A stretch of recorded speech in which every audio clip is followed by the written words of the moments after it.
Hello दोस्तों, कैसे हैं आप लोग। आप देख रहे हैं कोसी की आस और एक बार फिर से हम लोग उपस्थित हैं आरआरबी जनरल नॉलेज के प्रीवियस ईयर क्वेश्चंस के साथ। हम लोग जो यूथ कंपटीशन टाइम्स के 15,210 क्वेश्चन से मतलब प्रीवियस ईयर के 15,210 क्वेश्चन का जो सीरीज़ हम लोग सॉल्व कर रहे हैं, जिसमें हमने हिस्ट्री कर लिया है और उसके बाद इंडियन पॉलिटी कर लिया है, ज्योग्राफी का कई सारा हिस्सा कर लिया है। तो वही जो आगे जो ज्योग्राफी का हिस्सा है उसको हम कंप्लीट करने की कोशिश कर रहे हैं। एक और गुड न्यूज़ आया है आप लोगों के हिसाब से, जो भी रेलवे की तैयारी कर रहे हैं, जो उसका एडवर्टाइजमेंट, कंप्लीट एडवर्टाइजमेंट अभी रिलीज़ नहीं किया गया है, लेकिन नोटिस एम्प्लॉयमेंट न्यूज़ में या पेपर में आ गया है। तो अब उसको श्योर हम लोग मान सकते हैं। कंप्लीट एडवर्टाइजमेंट अपलोड होने के बाद मैं उसका एक अलग से सेपरेट बनाऊंगा आप लोगों से बात करने के पर्पज़ से वीडियो। लेकिन अभी मैं बता दूं कि रेलवे के नॉन टेक्निकल जो पोस्ट हैं, चाहे वो एएसएम का है, टिकट सुपरवाइज़र का है, जूनियर अकाउंट असिस्टेंट कम टाइपिस्ट का है, कॉमर्शियल कम टिकट क्लर्क का है, अकाउंट क्लर्क का है, जूनियर क्लर्क का है, ट्रेन क्लर्क का है, इन सब टाइप का, और goods train manager, station master, इन सब पोस्ट का जो एक होता था ग्रेजुएट लेवल पोस्ट होता था, और कुछ अंडर ग्रेजुएट लेवल भी पोस्ट जो हैं गैर तकनीकी बोल सकते हैं। तो इसमें टोटल आपको 11,000 प्लस पोस्ट का वैकेंसी आया है। तो ये एक काफ़ी टाइम के बाद एनटीपीसी का जो ये वैकेंसी आया है, ये आप लोगों के लिए एक और अच्छा मौका साबित होने वाला है। तो आप अगर तैयारी कर रहे हैं तो उसको कंटिन्यूटी मेंटेन रखिए, आपको निश्चित रूप से सफलता मिलेगी। संयोग से अब वैकेंसियाँ आनी शुरू हो गई है, मतलब एएलपी है, टेक्नीशियन है और अब एनटीपीसी। तो इस तरह से मतलब एक सुनहरा मौका है अपने लोगों के पास। जो भी बच्चे रेलवे की तैयारी कर रहे हैं तो तैयारी में कभी भी कमी मत आने दीजिए, लगातार करते रहना है और निश्चित रूप से आप जो है वो सफल होंगे। तो वही कल मुझे पता चला, तो मैं सोचा कि आप लोगों से शेयर करूं कि अब एक और मौका आ गया है, तो अपनी तैयारी में और जोर लगाने का। तो इसी तरह से लगाते मतलब तैयारी करते रहना है और अपने प्रिपरेशन के लेवल को अप करते जाना है। मतलब जितना ज़्यादा बढ़ाते रहेंगे हम उस लेवल पे ले जाएं, ऐसे लेवल पे ले जाएं कि हम कोई भी बोर्ड से फॉर्म भरते हैं और किसी भी मतलब एग्ज़ामिनेशन का देते हैं रेलवे से संबंधित, तो वो एग्ज़ामिनेशन में कहीं भी कटअप को लेकर हमारे एंड से कोई समस्या नहीं होना चाहिए। अगर कटअप 55 है तो हम प्रिपरेशन 70 तक ले चलें, मतलब ऐसा लेवल ले चलें कि किसी भी स्थिति में हमारा कम ना हो नंबर, और मतलब रैंकिंग में या फिर पोस्ट प्रेफरेंस में हमको बाद में कोई समस्या नहीं, जो हम चाहें वो ऐसा हमको मिल पाए। तो देखिए, ज्योग्राफी जो हम लोग कर रहे थे उस ज्योग्राफी में आज हमारा ये कल हमने ये 1361 नंबर क्वेश्चन तक हमने किया था। आज हम 1362 नंबर क्वेश्चन करेंगे। इसका पहला क्वेश्चन जो है, मतलब अब जो अभी क्वेश्चन करने जा रहे हैं वो भारत में खनिज संसाधन से संबंधित सवाल हैं उसमें। ठीक है, कहता है कि औद्योगिक पैमानों पर हीरों के खनन में शामिल देश की एकमात्र खदान निम्न में से किस राज्य में स्थित है। तो देखिए, औद्योगिक पैमाने पर हीरो के खनन की बात जहाँ तक है तो उसमें मध्य प्रदेश शामिल है। मध्य प्रदेश में जो है ना एक पन्ना करके जगह है,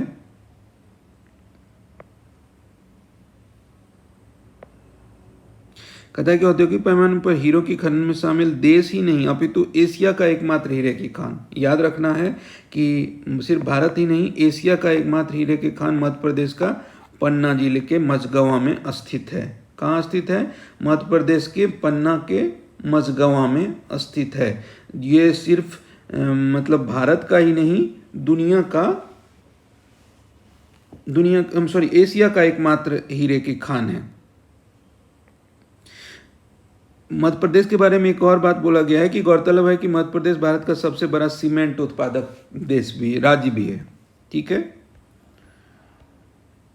कहता है निम्नलिखित में से कौन सा स्थल भारत में तांबे की खानों के लिए प्रसिद्ध है? तांबे की खानों के लिए खेतरी है। खेतरी राजस्थान में है। ठीक है। खेतरी कहाँ है? राजस्थान में है। प्रसिद्ध किस लिए प्रसिद्ध है? तांबे की खान के लिए प्रसिद्ध है। यह सिंधु घाटी सभ्यता के काल से ही तांबा का उत्खनन का प्रमुख क्षेत्र रहा है। यद्यपि मध्य प्रदेश में तांबे का उत्पादन मात्रात्मक दृष्टि से सर्वाधिक है, समझे, परंतु मूल्य की दृष्टि से राजस्थान का स्थान प्रथम है। मतलब अगर अमाउंट की बात करें तो अमाउंट के हिसाब मतलब मात्रा, क्वांटिटी, मतलब उसकी बात करें तो तांबे का उत्पादन में भी मध्य प्रदेश आगे है, लेकिन मूल्य की दृष्टि से, वैल्यू की दृष्टि से बात करें तो राजस्थान का स्थान प्रथम है। तांबा का अनुमानित भंडार एवं उत्पादन दोनों ही दृष्टि से मध्य प्रदेश, राजस्थान एवं झारखंड का भारत में क्रमशः प्रथम, द्वितीय और तृतीय स्थान है, अनुमानित भंडार एवं उत्पादन की दृष्टिकोण से। ठीक है। अतः इसके अतिरिक्त खो दरीबा राजस्थान की खानें भी तांबा के लिए जानी जाती है। मतलब खेतरी और खो दरीबा,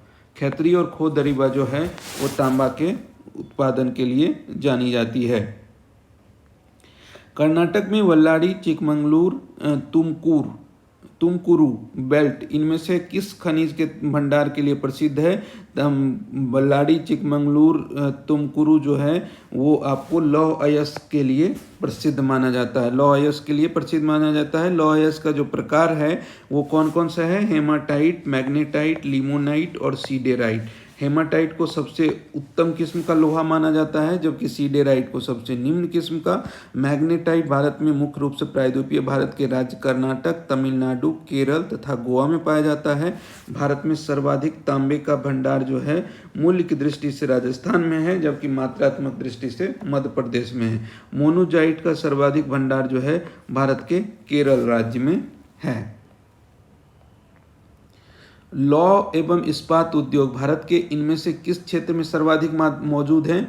लौह एवं इस्पात उद्योग जो है भारत के छोटा नागपुर पठार में सर्वाधिक मौजूद है। लौह एवं इस्पात उद्योग जो है भारत के छोटा नागपुर पठार में मौजूद है, क्योंकि यहाँ कोयला और लोहे का भंडार पाया जाता है। अतः लौह एवं इस्पात उद्योगों का संकेंद्रण जो है सर्वाधिक यही है, छोटा नागपुर का पठार।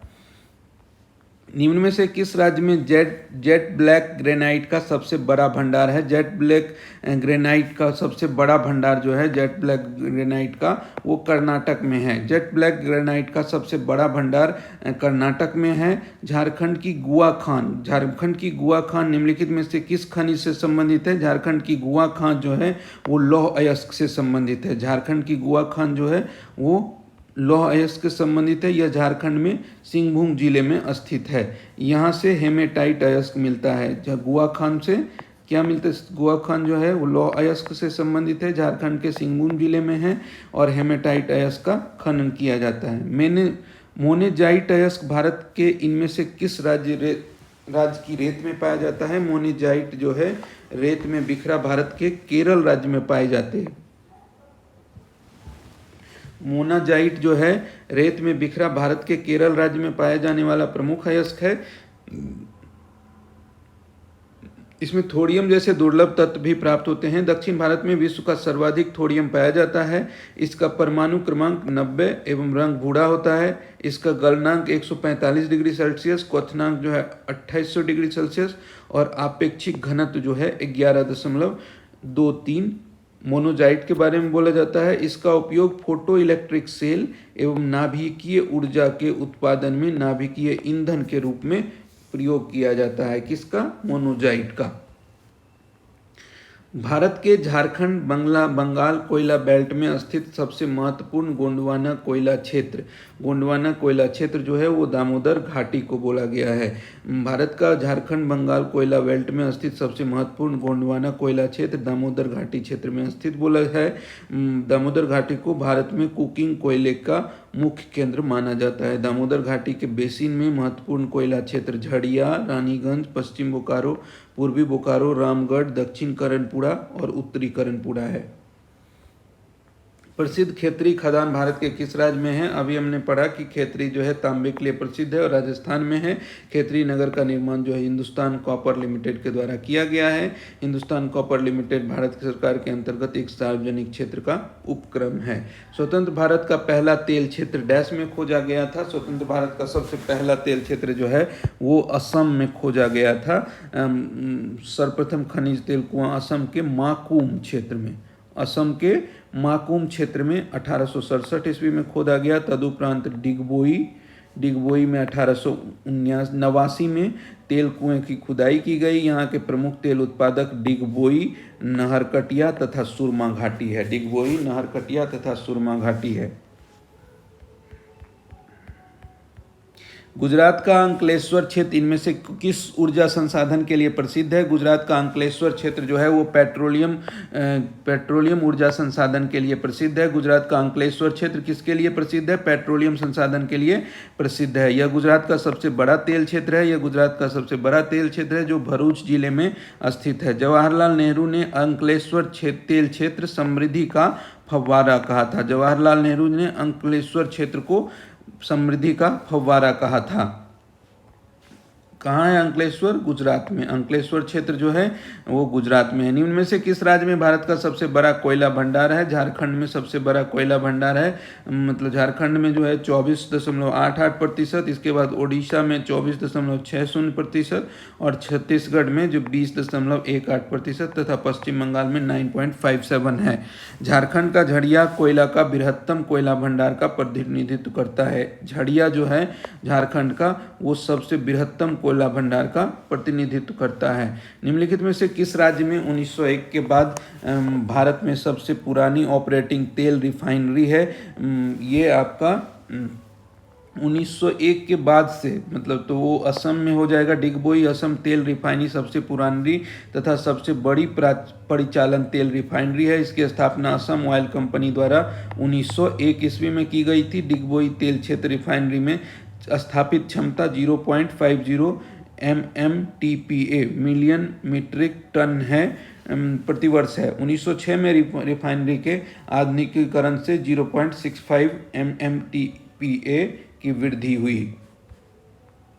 डैश भारत का अग्रणी मैग्नीज अयस्क उत्पादक राज्य है और 2018-19 में कुल उत्पादन में इसकी हिस्सेदारी 33% थी। ये मध्य प्रदेश जो है, मध्य प्रदेश भारत का अग्रणी मैग्नीज अयस्क उत्पादक राज्य है और 18-19 में कुल उत्पादन में इसकी हिस्सेदारी 33% थी मध्य प्रदेश में। इनमें से कौन सा राज्य बॉक्साइट का सबसे बड़ा उत्पादक है? बॉक्साइट का सबसे बड़ा उत्पादक राज्य जो है वो आपका ओडिशा है। बॉक्साइट का सबसे बड़ा उत्पादक राज्य जो है वो कौन सा है? ओडिशा है। बॉक्साइट का सबसे बड़ा उत्पादक राज्य ओडिशा है। जादूगोड़ा की खान डैश के लिए प्रसिद्ध है? जादूगोड़ा की खान जो है यूरेनियम के लिए प्रसिद्ध है। जादूगोड़ा की खान यूरेनियम के लिए प्रसिद्ध है। भारत का निम्नलिखित में से कौन सा राज्य वेनेडियम का प्रमुख उत्पादक बन गया है? वेनेडियम का सबसे प्रमुख उत्पादक जो है अरुणाचल प्रदेश बन गया है। वेनेडियम का प्रमुख उत्पादक राज्य कौन बन गया है? अरुणाचल प्रदेश है। अरुणाचल प्रदेश। भारत में वेनेडियम धातु का कुल अनुमानित भंडार जो है 24.63 मिलियन टन है। छत्तीसगढ़ में स्थित हसदेव घाटी डैश की खदानों के लिए प्रसिद्ध है? हसदेव घाटी जो है कोयला की खदानों के लिए प्रसिद्ध है। विश्व में कोयले के उत्पादन में भारत का तीसरा स्थान है, जबकि पहले और दूसरे स्थान पर चीन और अमेरिका है। भारत में कोयला उत्पादन में ओडिशा, झारखंड नहीं, यहाँ गलत हो गया।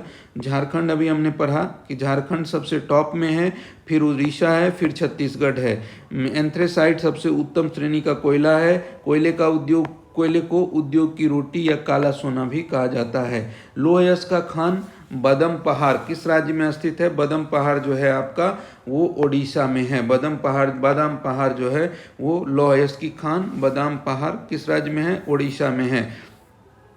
देखिए बादाम पहाड़ गुरु माहिसानी ओडिशा में है। नोआ मुंडी, कोटामाड़ी, बुडू और पलामू झारखंड में है। दिल्ली राजरा, बेलाडीला, रायगढ़ जो है छत्तीसगढ़ में है। बेलारी, कुद्रेमुख पहाड़ी, बाबा बुदन पहाड़ी क्षेत्र, चिकमंगलूर जो है वो कर्नाटक में है।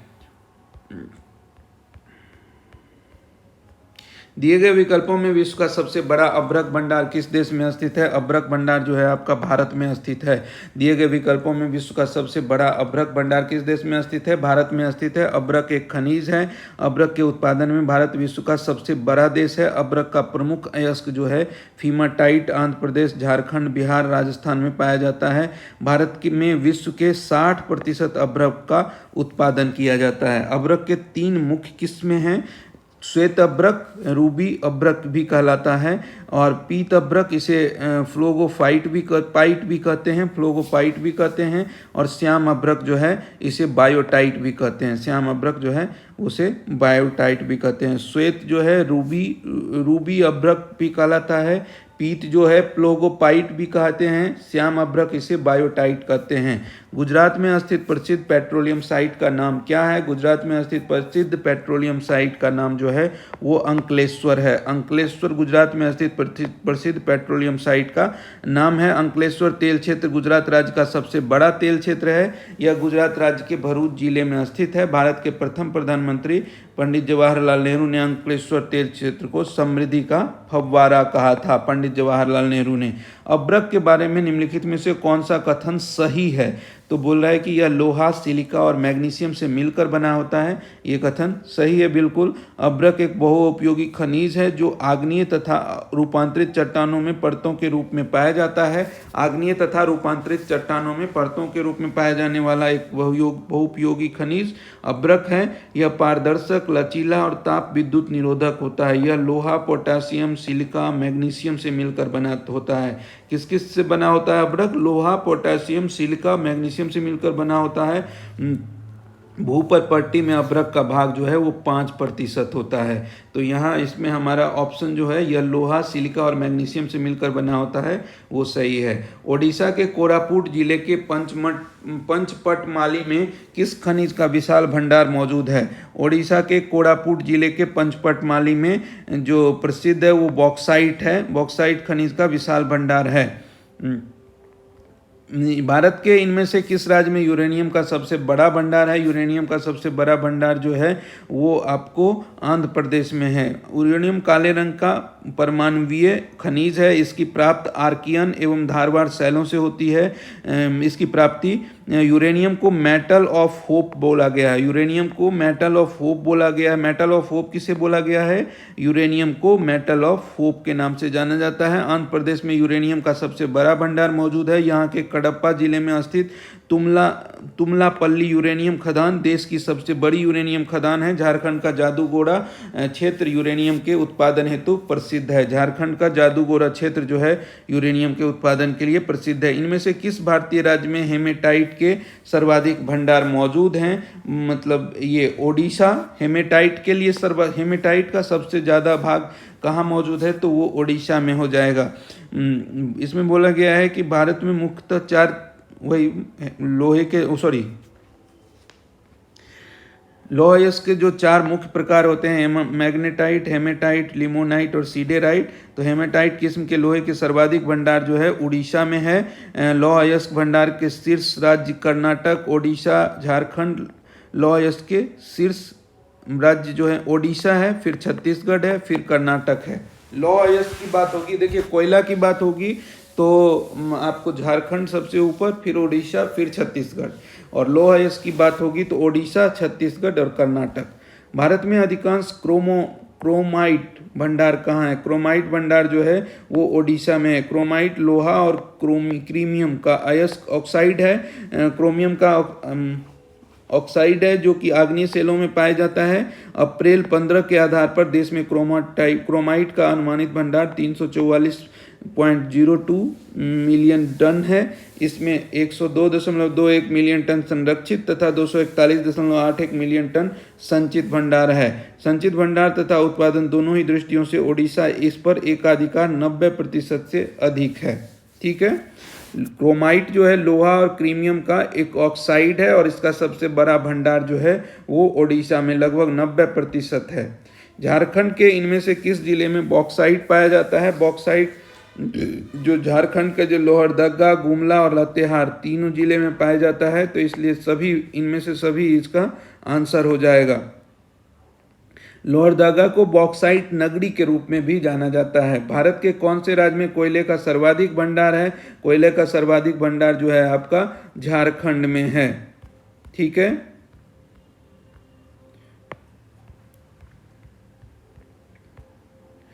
जबकि उड़ीसा दूसरे और छत्तीसगढ़ तीसरे स्थान पर है। भारत में निकाले गए कोयले में से 67% कोयला ताप विद्युत बनाने में प्रयोग किया जाता है। भारत में कोयले का निष्कर्षण कोल इंडिया लिमिटेड के द्वारा किया जाता है। इसकी स्थापना 1975 ईस्वी में की गई थी। कोयला उत्पादन में भारत का विश्व में तीसरा स्थान है। पहला स्थान पे चीन, दूसरा पे यूएसए और तीसरे पे भारत है।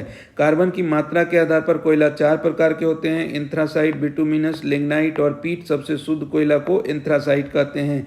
भारत का कौन सा राज्य सोने का सबसे बड़ा उत्पादक राज्य है? सोने का सबसे बड़ा उत्पादक राज्य जो है वो कर्नाटक है।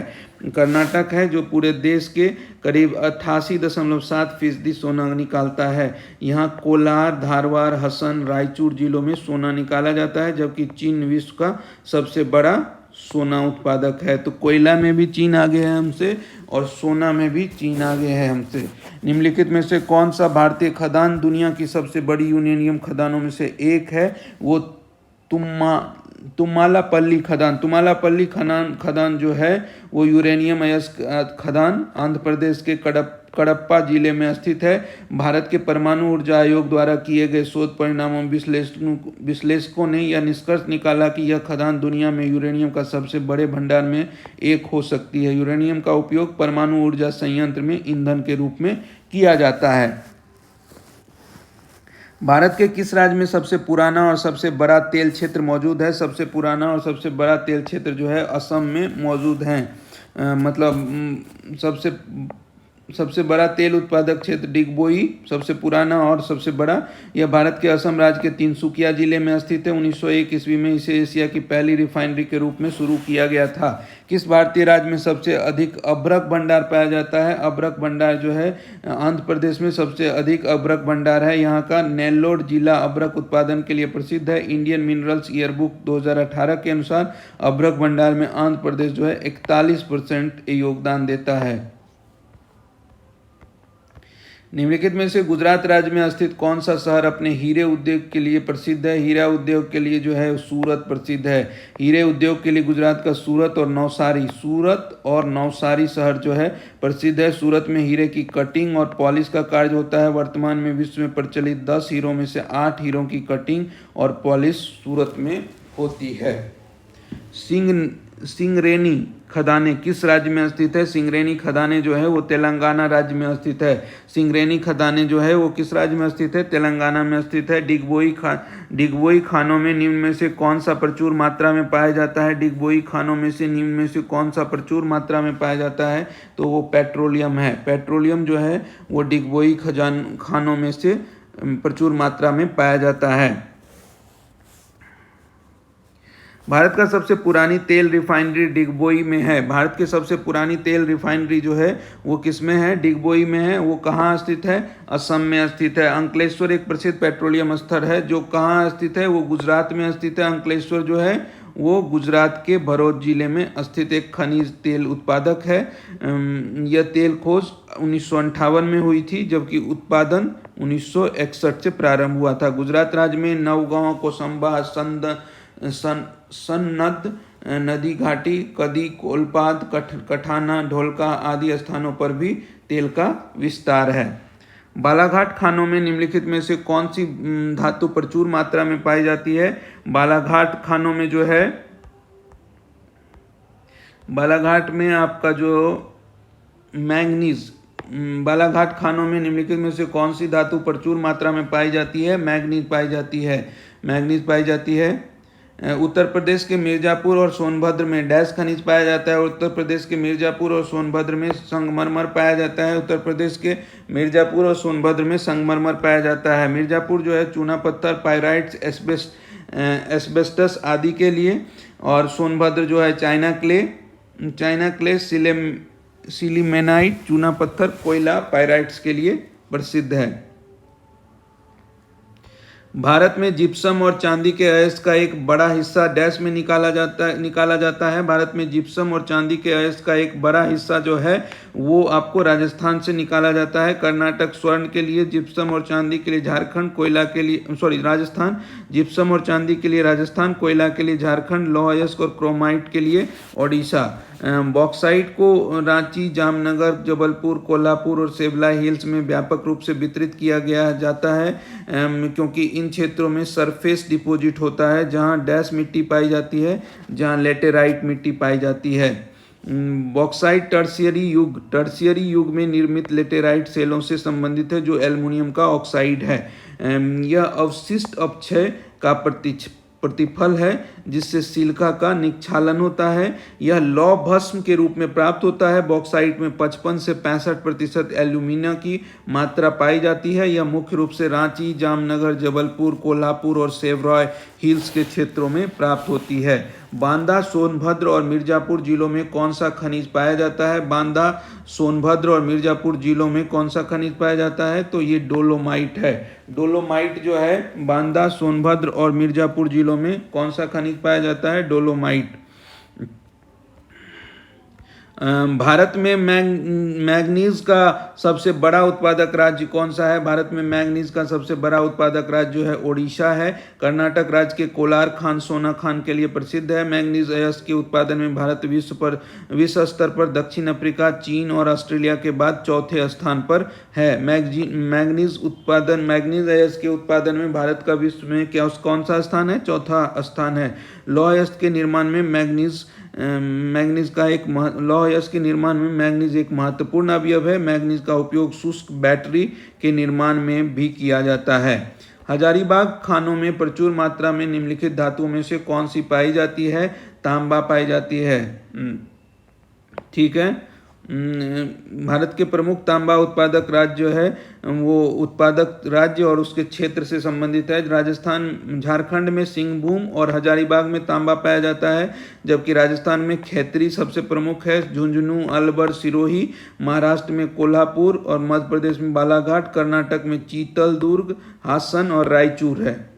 अनंतपुर जिले में रामगिरी डैश के लिए प्रसिद्ध है। अनंतपुर जिले में रामगिरी जो है रामगिरी गोल्ड फील्ड के लिए प्रसिद्ध है। गोल्ड फील्ड के लिए प्रसिद्ध है। निम्नलिखित में से गलत युग्म की पहचान करें।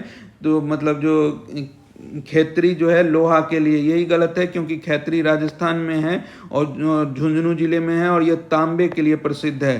तो ये गलत युग्म वो हो गया। कश्मीर केसर के लिए ठीक है। मुरादाबाद पीतल के लिए और सूरत हीरा के लिए, ये तीनों सही है। राजस्थान डैश रिजर्व के लिए जाना जाता है। राजस्थान जो है वो तांबा रिजर्व के लिए जाना जाता है। राजस्थान तांबा रिजर्व के लिए जाना जाता है, जबकि उत्पादन में अग्रणी राज्य जो है मध्य प्रदेश, झारखंड और मध्य प्रदेश, राजस्थान वो झारखंड है। जैसे देखिए रिजर्व की बात होगी तो तांबा जो है राजस्थान के खैतरी में वो होता है, मतलब वो सबसे प्रमुख है। लेकिन जैसे मूल्य की दृष्टिकोण से राजस्थान आगे होता है, जबकि मात्रात्मक दृष्टिकोण से मध्य प्रदेश सबसे आगे है, उसके बाद राजस्थान, फिर झारखंड आता है तांबा के मामले में। विश्व में तांबा का सर्वाधिक उत्पादन कहाँ होता है? चिली में होता है।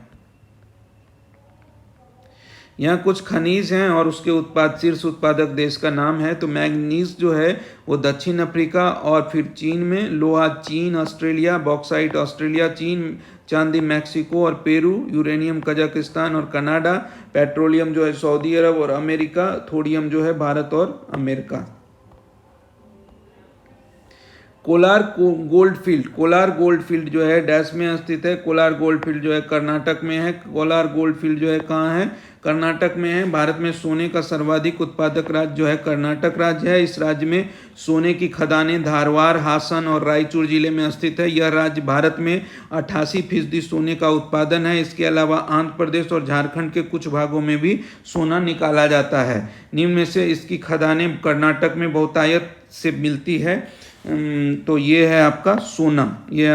सिंहभूम खान किस राज्य में स्थित है? सिंहभूम खान जो है वो झारखंड में स्थित है। सिंहभूम खान जो किस राज्य में स्थित है? वो झारखंड में स्थित है। भारत में डैश स्वर्ण क्षेत्र है। भारत में जो है एक 3 स्वर्ण क्षेत्र है। कोलार एवं हट्टी कर्नाटक में, अनंतपुर आंध्र प्रदेश में और हीरा बुदनी झारखंड में। तो भारत में कितने स्वर्ण क्षेत्र हैं? भारत में 3 स्वर्ण क्षेत्र हैं, कोलार एवं मट्टी कर्नाटक में, अनंतपुर जो है आंध्र प्रदेश में, और हीरा बुदनी झारखंड में। कच्चा तेल डैश होता है, कच्चा तेल जो है वो गंधहीन पीले, गंधयुक्त पीले तथा काले रंग का तरल होता है। धरातल के नीचे स्थित अवसादी परतों के बीच पाया जाने वाला संतृप्त हाइड्रोकार्बन पेट्रोलियम कहलाता है। इसे कच्चा तेल भी कहते हैं। कच्चा तेल गंधयुक्त पीले अथवा काले रंग का तरल होता है। भारत में दूसरा सबसे बड़ा कच्चे तेल उत्पादन का राज्य कौन सा है? भारत में दूसरा सबसे बड़ा कच्चे तेल उत्पादन का राज्य जो है वो राजस्थान है। राजस्थान है। मोनाजाइट रेत में कौन सा खनिज मौजूद है? मोनाजाइट रेत में थोडियम मौजूद है। विश्व में भारत के पास थोडियम तथा का सर्वाधिक संचित भंडार है और विश्व के कुल थोडियम का 75% उत्पादित करता है। भारत में थोडियम मोनाजाइट बालू से प्राप्त किया जाता है। मोनाजाइट मुख्य रूप से केरल के बालू, कन्याकुमारी से लेकर केरल के क्विलोन तक 160 किलोमीटर लंबाई में पाया जाता है। इसके अलावा थोडियम झारखंड हजारीबाग, राजस्थान भीलवाड़ा और आंध्र प्रदेश का करीमनगर तथा तमिलनाडु के मदुरै में भी पाया जाता है।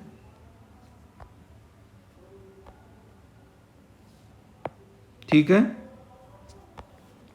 निम्नलिखित में से कौन सा घाटी कोयला भंडार की बड़ी मात्रा के लिए जाना जाता है? दामोदर घाटी को हम लोगों ने पढ़ा, पीछे भी क्वेश्चन था। अब्रक किस राज्य में बहुतायत मात्रा में पाया जाता है?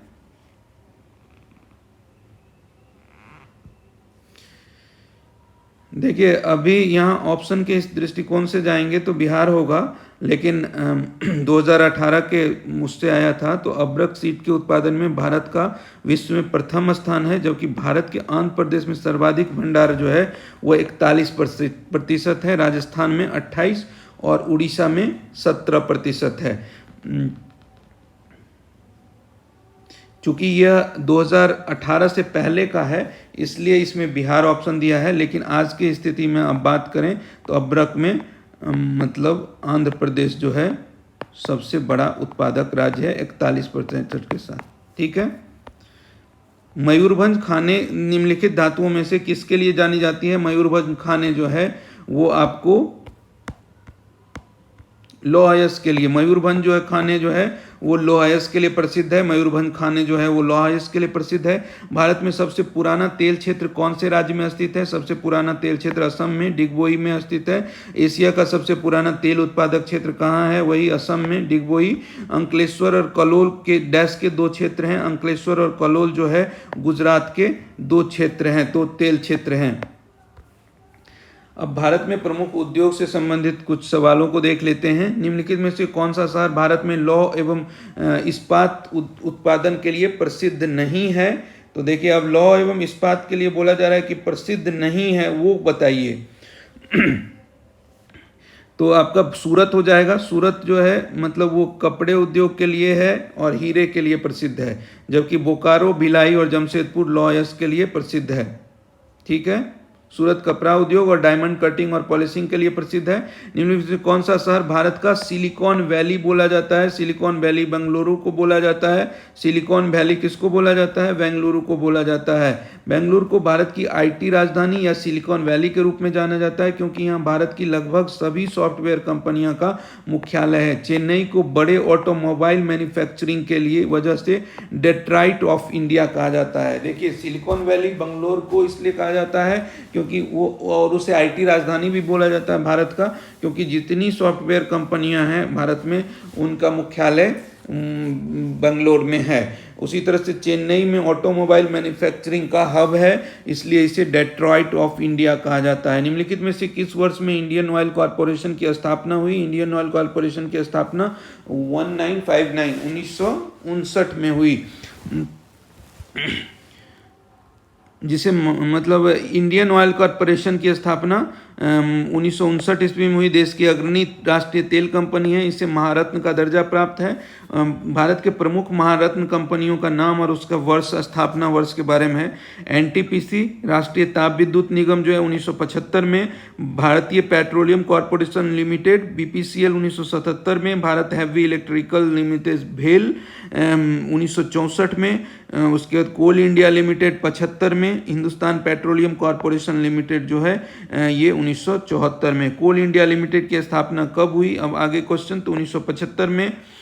भारतीय पहली कपास मिल की सफलतापूर्वक स्थापना किस भारतीय शहर में हुई थी, वो मुंबई में हुई थी। भारत में पहली कपास मिल सूती वस्त्र उद्योग 1818 ईस्वी में कलकत्ता में समीप फोर्ट गास्टर में स्थापित की गई थी, किंतु यह असफल रही। सबसे पहले सफल, ये आप यहाँ देखिए, सबसे सफल आधुनिक सूती वस्त्र कारखाना 1854 ईस्वी में बम्बई के कावसजी नानाभाई डाबर द्वारा खोला गया और 1856 ईस्वी में उत्पादन प्रारंभ हुआ। सूती वस्त्र उद्योग एक ऐसा उद्योग है जो अत्यधिक लोगों को रोजगार उपलब्ध कराता है। सूती वस्त्र के लिए मुंबई प्रसिद्ध तथा रेशमी साड़ी के लिए बनारस प्रसिद्ध है। तो देखिए, अब बोला गया कि यहाँ पहली कपास मिल का सफलतापूर्वक स्थापना कहाँ किया गया। तो अब क्या हुआ कि पहले तो सबसे पहले कोलकाता में स्थापित किया गया था, लेकिन वो असफल रहा। तो सफल आधुनिक सूती वस्त्र कारखाना जो है 1854 ईस्वी में मुंबई में स्थापित किया गया कावसजी नानाभाई डाबर के द्वारा, और 1856 में वो उत्पादन उसमें प्रारंभ हो गया। असम में पहला तेल कुआं कहाँ खोजा गया था, असम में पहला तेल कुआं जो है डिगबोई में खोला गया था। ठीक है, इनमें से किस इस्पात संयंत्र की स्थापना छत्तीसगढ़ के दुर्ग जिले में रूसी सहयोग से की गई थी, भिलाई स्टील प्लांट का, भिलाई स्टील प्लांट हो जाएगा। राउरकेला ओडिशा जो है, देखिए रूस के सहयोग से भिलाई स्टील प्लांट का स्थापना किया गया था 1959 में। ओडिशा के सहयोग से 1955 ईस्वी में, उड़ीसा में जर्मनी के सहयोग से राउरकेला इस्पात संयंत्र का स्थापना 1955 ईस्वी में किया गया था। झारखंड में जो है वो रूस के सहयोग से बोकारो स्टील प्लांट का स्थापना 1964 ईस्वी में किया गया था। और दुर्गापुर में ब्रिटेन के सहयोग से, दुर्गापुर पश्चिम बंगाल में ब्रिटेन की सहयोग से 1956 ईस्वी में इस्पात संयंत्र का, दुर्गापुर इस्पात संयंत्र का स्थापना किया गया था। तो इस तरह से क्या हुआ कि भिलाई स्टील प्लांट रूस, बोकारो रूस, दो जो स्टील प्लांट है वो आपका रूस के सहयोग से, और राउरकेला जो है उड़ीसा में जो है वो जर्मनी के सहयोग से, और दुर्गापुर जो है वो ब्रिटेन के सहयोग से स्थापित किया गया था। इनमें से किस राज्य में सर्वाधिक संख्या में कॉटन मिलें स्थित हैं और उनमें से अधिकांश कपड़े के बजाय सूत का उत्पादन करता है, तो ये तमिलनाडु है। बता के उपयुक्त विकल्प में तमिलनाडु सर्वाधिक संख्या में कॉटन मिलें स्थित हैं और अधिकांश कपड़े के बजाय सूत का उत्पादन करती है। भारत में कपास का सर्वाधिक उत्पादन करने वाला राज्य गुजरात है तथा तेलंगाना, और महाराष्ट्र का क्रमशः दूसरा और तीसरा स्थान है। कपास को सफ़ेद सोना भी कहते हैं। इनमें से किन दो इस्पात संयंत्रों की स्थापना रूस के द्वारा की गई थी, तो देखिए ये भिलाई स्टील प्लांट और बोकारो, ये बी नंबर हो जाएगा। जबकि दुर्गापुर का जो स्थापना है, दुर्गापुर की स्थापना ब्रिटेन के सहयोग से और राउरकेला की स्थापना जर्मनी के सहयोग से हुआ था। किस भारतीय शहर को भारत का सिलिकॉन वैली कहा जाता है, बेंगलुरु को सिलिकॉन वैली कहा जाता है। आईटी राजधानी भी होता है क्योंकि यहाँ आईटी के से संबंधित सभी कंपनियों का मुख्यालय है। भारतीय तकनीकी संगठन इसरो, इंफोसिस, विप्रो और HAL का मुख्यालय है।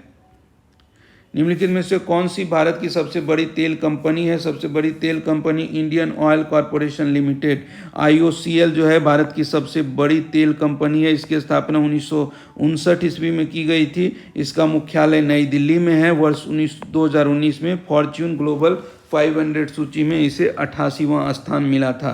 नेपानगर में कौन सा उद्योग समृद्ध है, नेपानगर में कागज़ का उद्योग, अखबारी कागज़ के लिए नेपानगर जो है वो सबसे प्रसिद्ध है। मध्य प्रदेश के बुरहान जिले में स्थित है। मध्य प्रदेश के बुरहान जिले के नेपानगर अखबारी कागज़ के लिए प्रसिद्ध है। निम्नलिखित में से किस भारतीय स्टील प्लांट का प्रबंधन करने के लिए प्रारंभ में हिंदुस्तान स्टील लिमिटेड की स्थापना हुई थी, वो राउरकेला में। राउरकेला इस्पात कारखाना भारत में सार्वजनिक क्षेत्र का पहला एकीकृत इस्पात कारखाना है जो ओडिशा के उत्तर पश्चिम छोर पर समृद्ध खनिज क्षेत्र में स्थित है।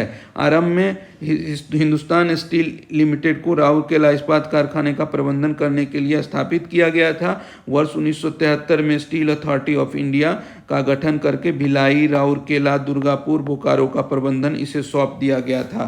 पहले हिंदुस्तान स्टील लिमिटेड इसका देखता था प्रबंधन, अब सेल देखने लगी है। ठीक है। कुटीर उद्योग के संबंध में निम्नलिखित में से कौन सा कथन सत्य नहीं है? तो बोलता है कि इसमें उन्नत तकनीक कौशल की जरूरत होती है। ये मतलब इसकी आवश्यकता नहीं है कुटीर उद्योग के लिए, तो यही आंसर हमारा हो जाएगा। कहता है कुटीर उद्योग सामूहिक रूप से उन उद्योगों को कहते हैं जिसमें उत्पाद और सेवाओं का सृजन अपने घर पर ही किया जाता है, ना कि किसी कारखाने में। कुशल कारीगरों द्वारा कम पूंजी एवं अधिक कुशलता से अपने हाथों के माध्यम से वस्तुओं का निर्माण किया जाता है। निम्नलिखित में से कौन सा भारत का पहला बड़ा लौह एवं इस्पात संयंत्र है? भारत का सबसे पहला और बड़ा लौह इस्पात संयंत्र जो है आपका ये आपका हो गया टिस्को है। भारत का सबसे पहला बड़ा लौह इस्पात संयंत्र कौन सा है? टिस्को है। कहता है कि TISCO Tata iron and steel company Bharat का सबसे पुराना लोहा और इस्पात केंद्र है। 1907 ईस्वी में स्थापित यह निजी उद्यम है। इसकी स्थापना जमशेदजी टाटा द्वारा झारखंड के सिंहभूम जिले के साकची में हुआ था। तो सबसे बड़ा और पहला पुराना जो है वो कौन सा है? वो टिस्को द्वारा, Tata iron and steel company Bharat के द्वारा इस सबसे पुराना लोहा और इस्पात केंद्र बनाया गया था, जो जमशेदजी टाटा के द्वारा झारखंड के सिंहभूम जिले के साकची जगह में 1907 ईस्वी में स्थापित किया गया था। यह एक निजी उद्यम था। डैश भारत में कच्चे तेल और प्राकृतिक गैस का सबसे बड़ा उत्पादक है। ONGC जो है वो भारत में कच्चे तेल और प्राकृतिक गैस का सबसे बड़ा उत्पादक है। Oil and natural gas corporation. ठीक है। राउरकेला, भिलाई, बोकारो, विशाखापट्टनम आदि डैश के केंद्र हैं, लौह और इस्पात के केंद्र हैं। लौह इस्पात के केंद्र हैं। बोकारो इस्पात संयंत्र 1964 ईस्वी में किसके सहयोग से किया गया था? सोवियत संघ रूस के सहयोग से किया गया था। देखिए बोकारो और भिलाई ये जो है दोनों सोवियत संघ के, राउरकेला जर्मनी और दुर्गापुर जो है वो ब्रिटेन के सहयोग से किया गया था। भारत में 1972 में अपना परिचालन आरंभ करने वाले बोकारो स्टील प्लांट किस देश की सहायता से? USSR के सहायता से, रूस की सहायता से। डैश भारत में के तत्कालीन राष्ट्रपति द्वारा पहली वात्या भट्टी का उद्घाटन राउरकेला स्टील प्लांट का शुभारंभ किया गया था 1959 ईस्वी में। 1959 ईस्वी में राउरकेला स्टील प्लांट का शुभारंभ किया गया था। तत्कालीन राष्ट्रपति जो थे डॉक्टर राजेंद्र प्रसाद के द्वारा किया गया था, और ये राउरकेला जो है जर्मनी के सहयोग से स्थापित किया गया था। निम्नलिखित में से कौन सा शहर वहां स्थित राज्य की लगभग आधी कपास मिलों के साथ सबसे महत्वपूर्ण केंद्र के रूप में उभरा है? वो कोयम्बटूर है। कहता है तमिलनाडु में कपास मिलों की सबसे बड़ी संख्या कोयम्बटूर में पाई जाती है। कोयम्बटूर को दक्षिण भारत का मैनचेस्टर कहा या दक्षिण भारत का कपड़ा राजधानी के रूप में जाना जाता है। दक्षिण भारत का मैनचेस्टर कोयम्बटूर को कहा जाने लगा है। हाल ही में कोवई कोर कॉटन को जो भारत सरकार द्वारा GI टैग का मान्यता दी गई है। मुरादाबाद डैश की कारीगरी के लिए प्रसिद्ध है और दुनिया भर में हस्तशिल्प उद्योग का एक अग्रणी जगह है। मुरादाबाद जो है वो आपका पीतल की कारीगरी के लिए और मतलब हस्तशिल्प उद्योग के लिए प्रसिद्ध है। मुरादाबाद उत्तर प्रदेश का एक नगर है जो रामगंगा नदी के तट पर स्थित है। मुरादाबाद पीतल पर की गई हस्तशिल्प के लिए पूरे विश्व में प्रसिद्ध है। इसका निर्यात जो है अमेरिका, ब्रिटेन, कनाडा, जर्मनी, मध्य पूर्व एशिया आदि देशों में किया जाता है। इसे ब्रास सिटी के नाम से भी जाना जाता है। उत्तर प्रदेश का कौन सा शहर कांच की चूड़ियों के उद्योग के लिए मशहूर है? उत्तर प्रदेश का जो है फिरोजाबाद जो है वो कांच की चूड़ियों के लिए प्रसिद्ध है। फिरोजाबाद जो है कांच की चूड़ियों के लिए प्रसिद्ध है। यही कारण है कि इसे सुहाग की नगरी भी कहा जाता है। फिरोजाबाद को सुहाग की नगरी के लिए भी जाना जाता है और कांच की चूड़ियों के लिए प्रसिद्ध है। फिरोजाबाद के अंतर्गत 2 कस्बे टुंडला और सिकोहाबाद आते हैं। सिकोहाबाद पूर्व तथा टुंडला शहर के पश्चिम में है। अलीगढ़ जो है वो ताला के लिए प्रसिद्ध है। मुरादाबाद पीतल के लिए, आगरा ऑटोमोबाइल के लिए, भदोही जो है कालीन निर्माण के लिए और फिरोजाबाद जो है कांच की चूड़ियों के लिए प्रसिद्ध है। SR steel limited Hazira dash में स्थित है। एसआर स्टील लिमिटेड हजीरा जो है वो गुजरात में स्थित है। गुजरात के सूरत जिले में हजीरा स्थित है। यह पूर्णतः एकीकृत कार्बन स्टील कंपनी है जिसमें 10 MTPA स्टील बनाने की क्षमता है। उत्तर प्रदेश का शहर सहारनपुर किस जिले के लिए, किस उद्योग के लिए प्रसिद्ध है? सहारनपुर जो है लकड़ी पर नक्काशी के कुटीर उद्योग के लिए प्रसिद्ध है। लकड़ी पर नक्काशी के कुटीर उद्योग के लिए सहारनपुर जो है वो प्रसिद्ध है। सहारनपुर के उद्योगों में मधुमक्खी पालन, सूती वस्त्र, चीनी प्रसंस्करण उद्योग, कागज निर्माण, गन्ना उद्योग, सिगरेट उद्योग और लकड़ी पर नक्काशी का कुटीर उद्योग प्रसिद्ध है। उत्तर प्रदेश के कानपुर में चमड़े के डैश कारखाने हैं। उत्तर प्रदेश के कानपुर में जो है, कानपुर उत्तर प्रदेश का एक प्रमुख औद्योगिक नगर है। यह नगर गंगा नदी के तट पर स्थित है। उत्तर प्रदेश की औद्योगिक राजधानी के नाम से जाना जाता है। वर्तमान में कानपुर में 400 से अधिक कारखाने हैं। तो ये याद रखना है, ऑप्शन के हिसाब से यहाँ कोई भी उपयुक्त नहीं था। तो 400 से अधिक कारखाने चमड़े से संबंधित कानपुर में हैं। सलेम स्टील प्लांट डैश में स्थित है। सलेम स्टील प्लांट जो है वो तमिलनाडु में स्थित है। सलेम इस्पात कारखाना steel authority of India limited के विशेष इस्पात उत्पादन करने वाली एक यूनिट है। इसका प्रारंभ 1982 ईस्वी में किया गया था। भारत में स्टेनलेस स्टील सीटों का उत्पादन प्रारंभ किया गया था। सलेम कहाँ है? सलेम जो है वो तमिलनाडु में है। बोकारो स्टील प्लांट डैश में स्थित है, झारखंड में स्थित है।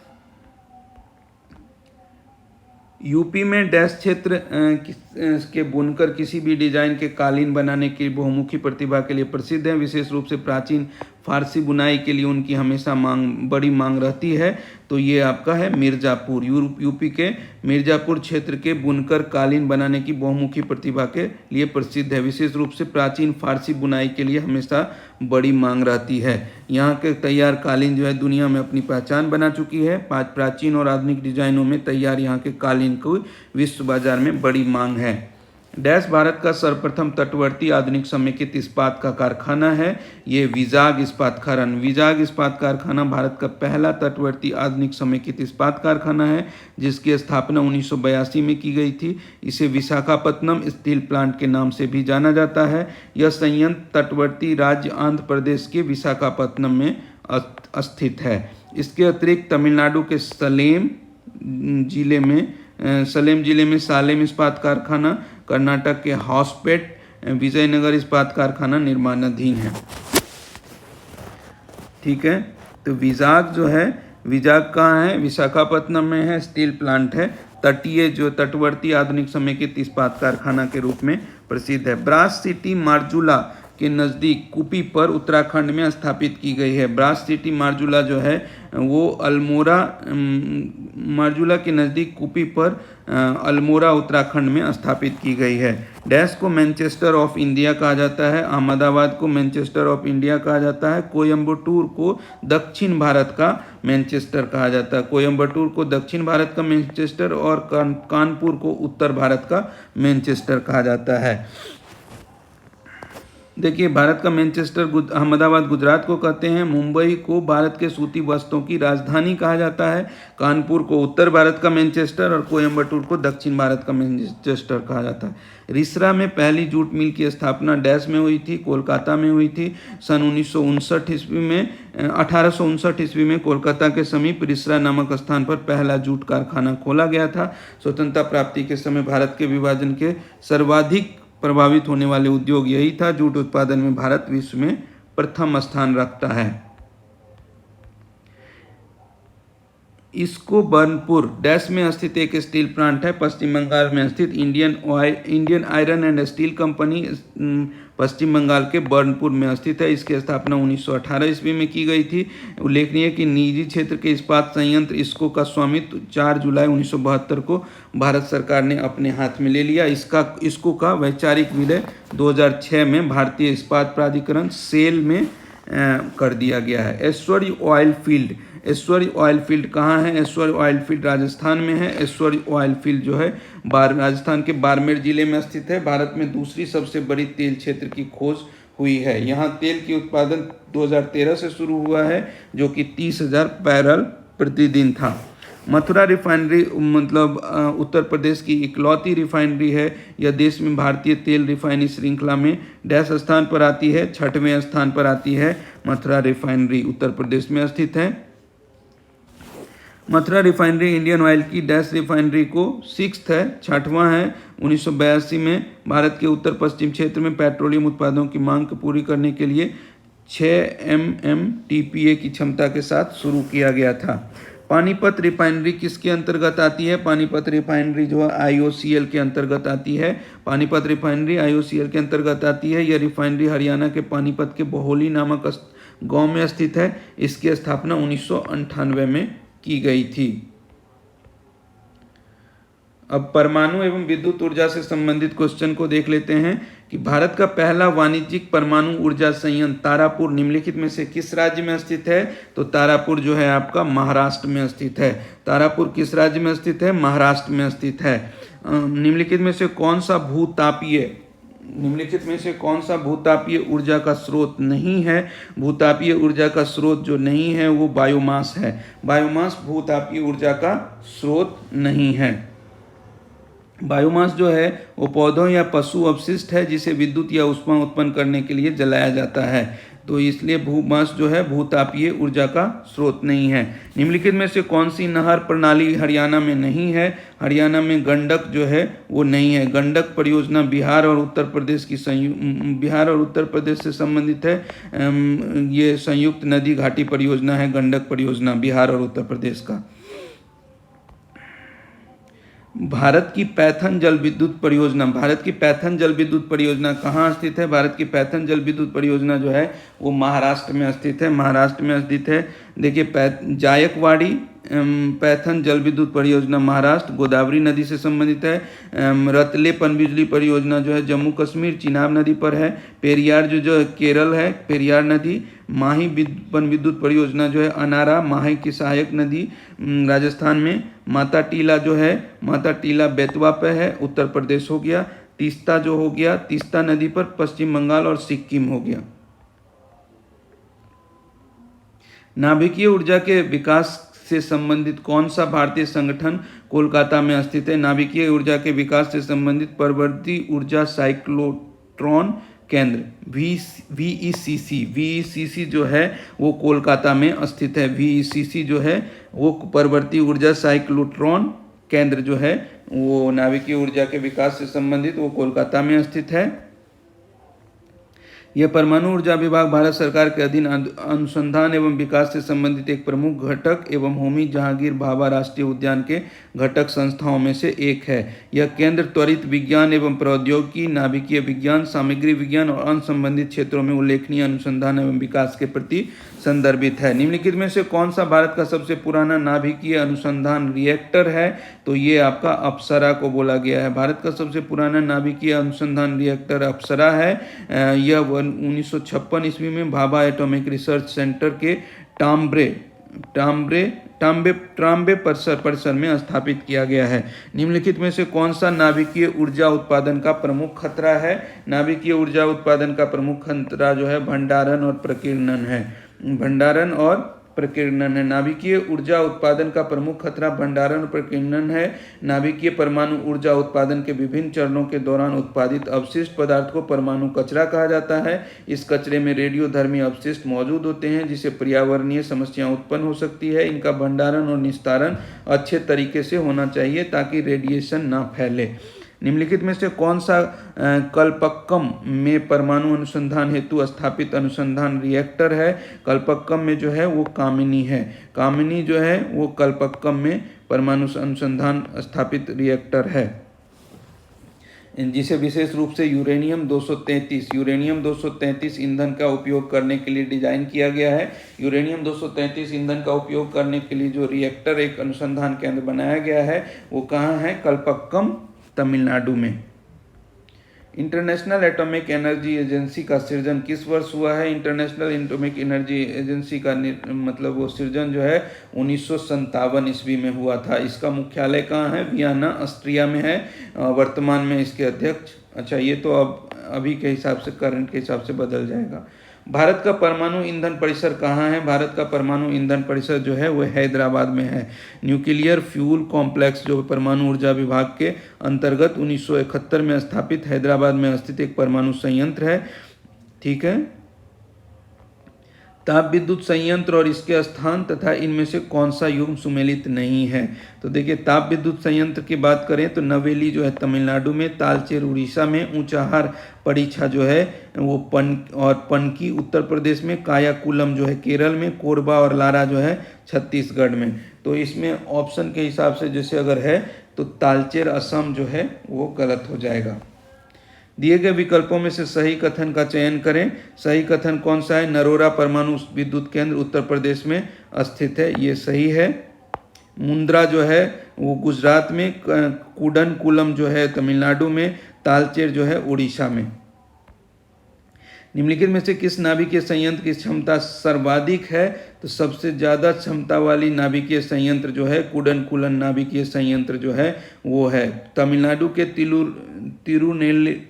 तिरुनेलवेली जिले में रूस की सहायता से स्थापित कुडनकुलम जो है परमाणु विद्युत संयंत्र की क्षमता सर्वाधिक है। 1000 मेगावाट के 2 रिएक्टर स्थापित किए गए हैं। कल्पक्कम नाभिकीय विद्युत संयंत्र जो है 440 मेगावाट तमिलनाडु में, तारापुर जो है वो 1400 मेगावाट नाभिकीय संयंत्र महाराष्ट्र में स्थित है, और राजस्थान परमाणु विद्युत गृह जो है वो 1180 मेगावाट रावतभाटा में स्थित है।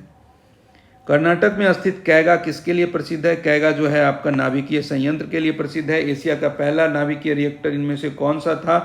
सबसे पहला जो नाभिकीय रिएक्टर अप्सरा था। भारतीय परमाणु कार्यक्रम के जनक डॉक्टर होमी जहांगीर भाभा 1950 के दशक में कहा था कि अनुसंधान रिएक्टर परमाणु कार्यक्रम की रीढ़ की हड्डी है। इसके बाद एशिया के पहले अनुसंधान रिएक्टर अप्सरा का परिचालन अगस्त 1956 में भाभा परमाणु अनुसंधान केंद्र ट्राम्बे में परिसर में शुरू हुआ था। यह क्या है? एशिया का पहला नाभिकीय रिएक्टर है।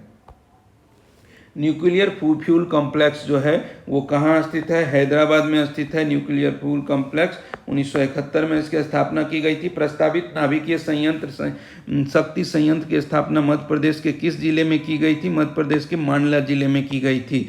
मध्य प्रदेश के मांडला जिले में की गई थी। निम्नलिखित में से कौन सा परमाणु ऊर्जा उत्पादन का एक प्रमुख दोष नहीं है? परमाणु ऊर्जा उत्पादन का एक प्रमुख दोष जो है विद्युत उत्पादन नहीं है। विद्युत उत्पादन नहीं है। निम्नलिखित में से किस विकल्प में प्रदर्शित नाभिकीय शक्ति संयंत्र एवं उसके राज्य का युग्म सुमेलित नहीं है? तो ये आपका कल्पक्कम कर्नाटक हो जाएगा। कल्पक्कम कर्नाटक हो जाएगा। कल्पक्कम क्योंकि कल्पक्कम जो है तमिलनाडु में है, इसलिए कर्नाटक जो दिया हुआ है वो सुमेलित नहीं है। कैगा कर्नाटक में,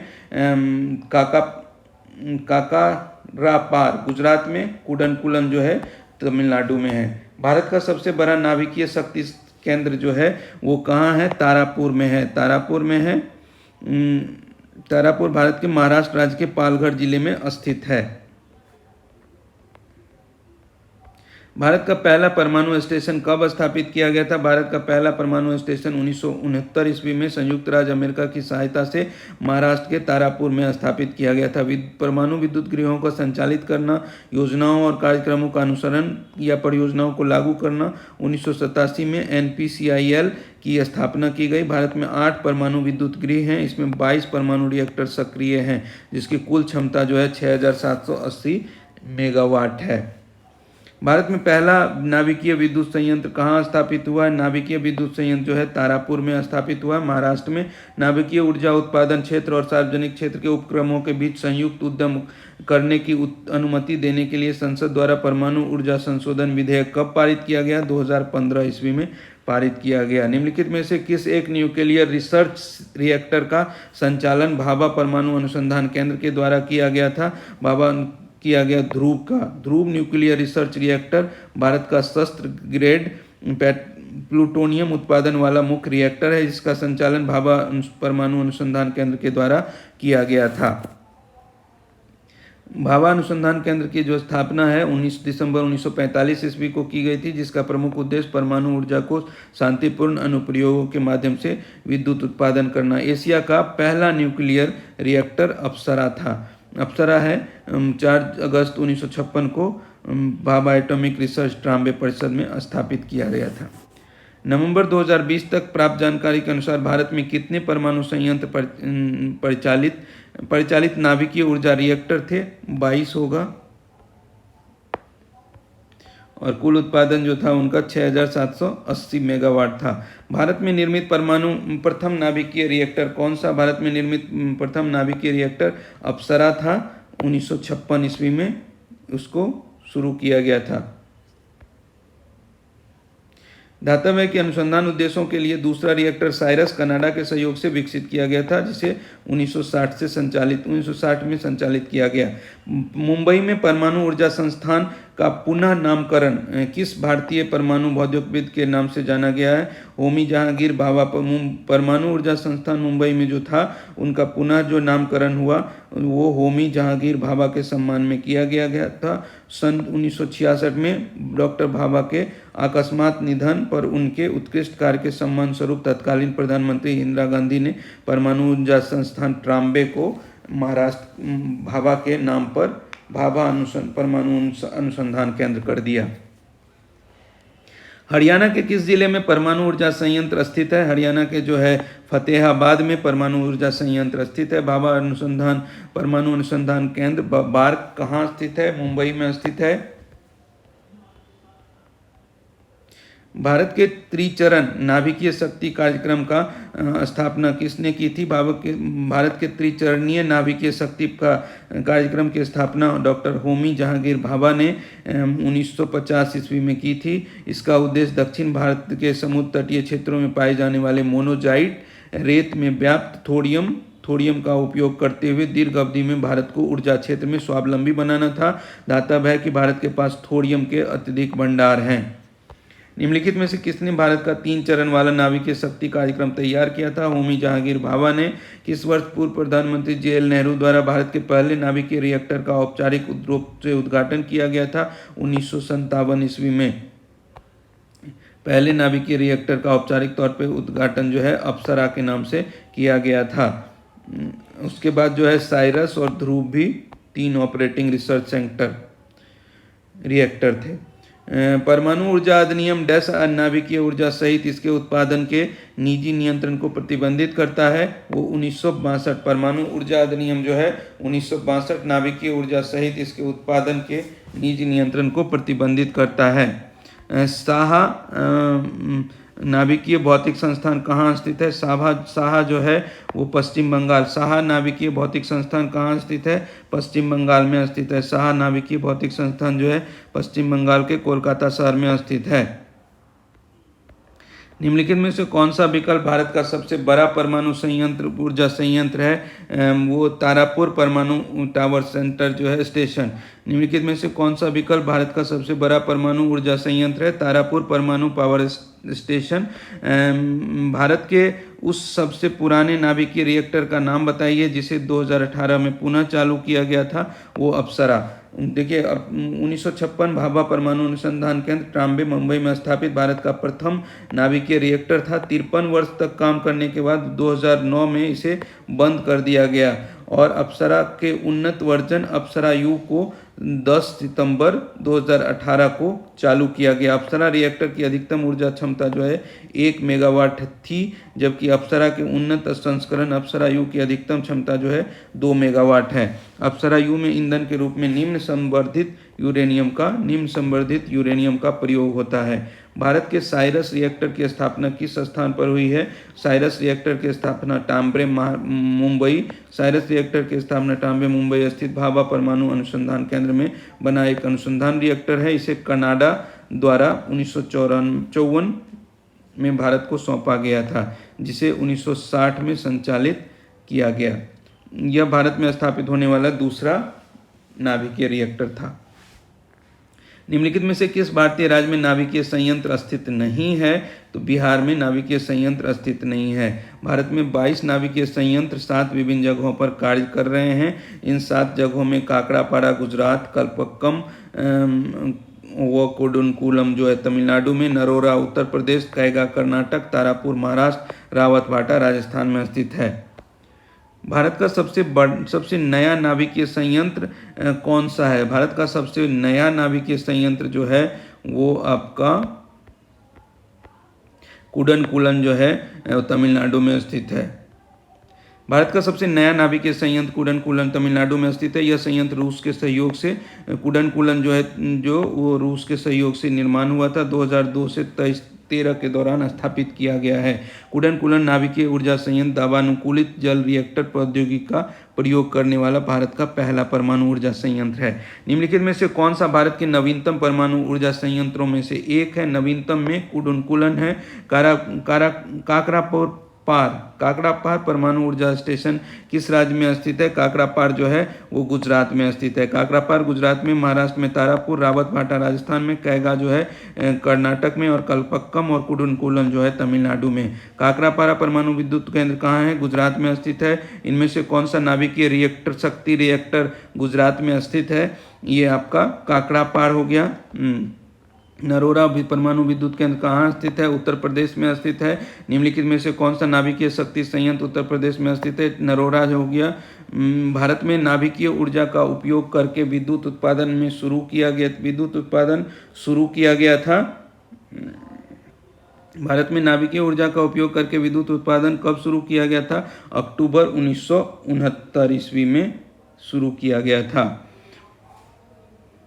तारापुर में 2 रिएक्टरों की सेवा में लाया गया था। तारापुर परमाणु बिजली स्टेशन का निर्माण अमेरिका के जनरल इलेक्ट्रिक द्वारा किया गया था। भारत में कुल 8 परमाणु विद्युत गृह हैं। इनमें से 22 परमाणु रिएक्टर सक्रिय हैं। ठीक है। हरियाणा में भारत सरकार द्वारा किस स्थान पर नाभिकीय विद्युत संयंत्र लगाया गया है? हरियाणा में देखिए, हरियाणा में भारत सरकार द्वारा गोरखपुर नामक ग्राम, फतेहाबाद जिला है, गोरखपुर हरियाणा अणु विद्युत परियोजना स्थापित किया गया। इस परियोजना का शिलान्यास भारत के पूर्व प्रधानमंत्री मनमोहन सिंह के द्वारा 13 फरवरी 2014 को किया गया था। तो जगह का नाम जो है हरियाणा का वो गोरखपुर है। राजस्थान परमाणु विद्युत केंद्र का निर्माण किसके सहयोग से हुआ था? कनाडा के सहायता से। रावतभाटा परमाणु संयंत्र जो है राजस्थान में है और कनाडा के सहयोग से है। कुडनकुलम जो है तमिलनाडु में है रूस के सहयोग से। कैगा जो है कर्नाटक में है और फ्रांस के सहयोग से। और तारापुर जो है यूएसए के सहयोग से महाराष्ट्र में। निम्नलिखित में से कौन सा भारत में बिजली उत्पादन का मुख्य स्रोत है? बिजली उत्पादन का मुख्य स्रोत जो है वो ताप विद्युत है। ताप ऊर्जा भारत में बिजली उत्पादन का मुख्य स्रोत है। यह कोयला, डीजल, प्राकृतिक गैस आदि जैसे ईंधन पर आधारित है। तापीय विद्युत योगदान 63% है अभी भी। देखिए, कोयला, डीजल और प्राकृतिक गैस से जो विद्युत उत्पादन किया जाता है उसे ताप विद्युत कहते हैं। भारत में सर्वाधिक अभी भी 63% ताप विद्युत पर ही आधारित है। किस भारतीय राज्य के पास ताप ऊर्जा की सर्वाधिक शक्ति है? ताप ऊर्जा से संबंधित सर्वाधिक शक्ति जो है वो आपको महाराष्ट्र के पास है।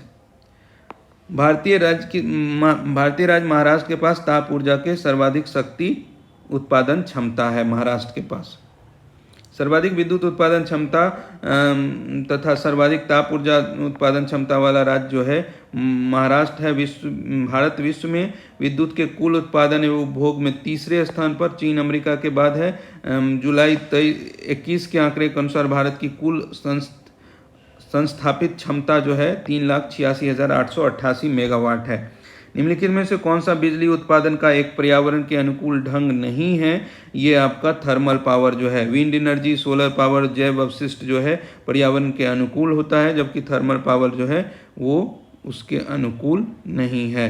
कुडनकुलन परमाणु ऊर्जा संयंत्र किस राज्य में स्थित है? तमिलनाडु में स्थित है। अभी हमने कई बार पढ़ा। तमिलनाडु कुडनकुलन परमाणु ऊर्जा प्लांट किस राज्य में स्थित है? फिर से क्वेश्चन है तो तमिलनाडु हो जाएगा।